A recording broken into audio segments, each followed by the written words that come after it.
James Owens, and welcome back to my channel. My friend actually requested this video last week, and he was kind of struggling with getting his chest fully developed. And chest is actually a weak spot for me as well.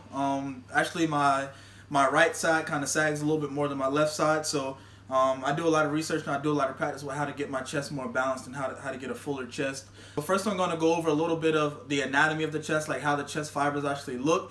I won't go too much in depth to it, but I'll explain like how the anatomy of the chest looks and how it works, and then I'll go into a couple of exercises and what you need you should want your main focus to be when you're actually working out your chest. All right, so first the way the chest anatomy is you have your chest, and then you have the center or your sternum here.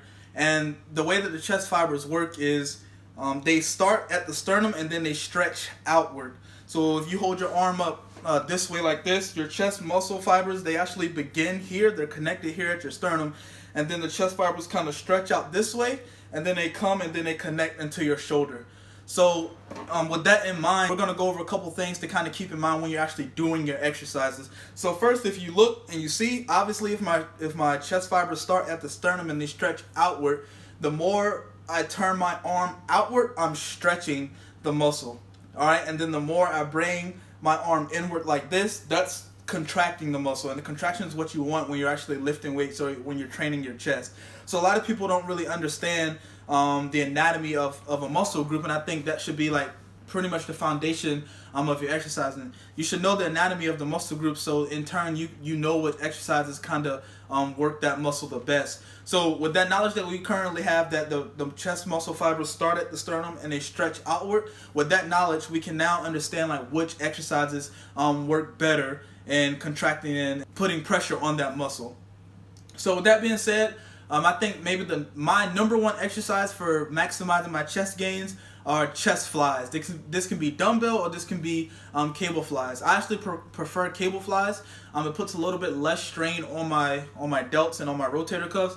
And you can kind of isolate the chest a little bit more with cables. But if you don't have cables, dumbbell flies work just as well. Kind of explaining what you should be kind of working towards when doing your cable flies or your dumbbell flies is mind over muscle connection. I believe I talked about this in a previous video, but if not, mind over muscle connection is pretty much you learn how to focus on that muscle by just thinking about it. And I know it's kind of hard to understand with me explaining that, but as you lift and as you progress in your lifting journey, you'll be able to kind of isolate muscle groups with your mind. It's not like a psychic thing, and I know it sounds super weird, but the more you work out, the more you'll understand it. So just stay focused, continue to work out, and keep doing what you're doing.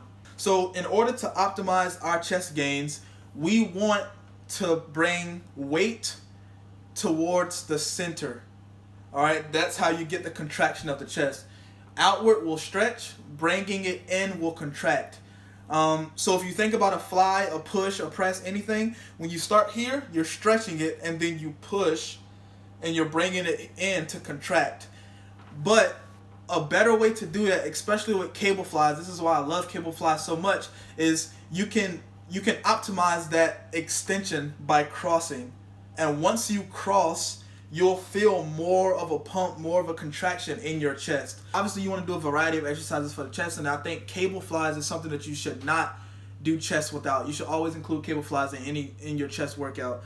So like I said, the main idea that you want, or the main movement that you want to do, is flies. When you fly, try not to bend the elbows too much, and you stretch it. You get that full stretch, and then as you come up, don't just stop here. You cross, and you'll get that extra extension over the chest. And when you're crossing, think about pressing your elbows together, and that's going to help you kind of get that movement down to where you're pushing your chest together, because in all reality, you're trying to push your chest together to contract. It's less of arm and more of like your chest contracting together like this. It's the same thing if you're doing like a dumbbell curl or curl. You come in and then you curl it as much as you can and squeeze to get that bicep to kind of like pinch against itself. It's the same thing with the chest. You want to push, you want to get it as a fly, cable or dumbbell, and then when you come up, chest up, and you want to push those elbows together, and that's going to kind of like contract and squeeze those pecs together. Now, another thing that people need to understand about it is how much time you're actually you're doing that. So I know I talked about time under tension in one of my in my terminology video that I posted when I first started my YouTube channel, but I talked about time under tension. I go over a bunch of terms and stuff that when people lift weights that they use, but time under tension is how much time you have that pressure on that muscle. Definitely something to keep in mind when you're doing your chest. So like back to cable flies, like let's say I'm just doing like a standard standing cable fly, and I come in and I contract it here and I put it, and then I go and I cross, hold it, just count 1, 2, and then do it again.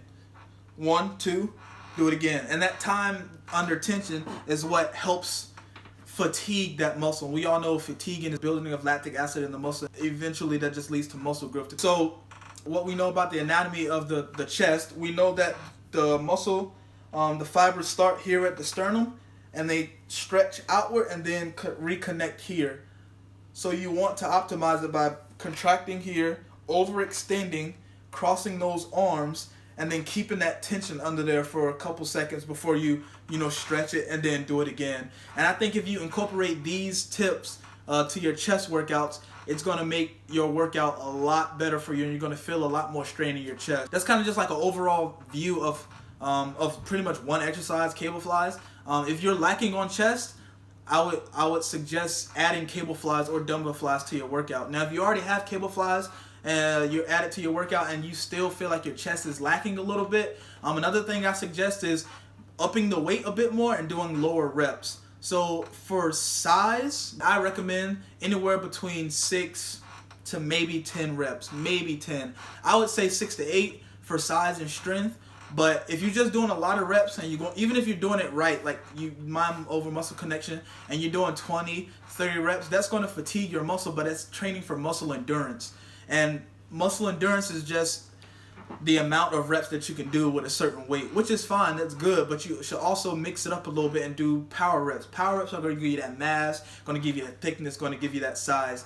So I recommend on your cable flies, you do those 15, 20 reps to kind of fatigue the muscle before and after your compound lifts, which is, your bench press or your incline press. Those compound lifts is when you should take the time to kind of put the weight up a little bit more and then focus on doing your 6 to 8, maybe even 10 repetitions to put that heavy weight on the muscle, and that's going to help you build mass and strength. One more thing I want to mention, try isolation movements.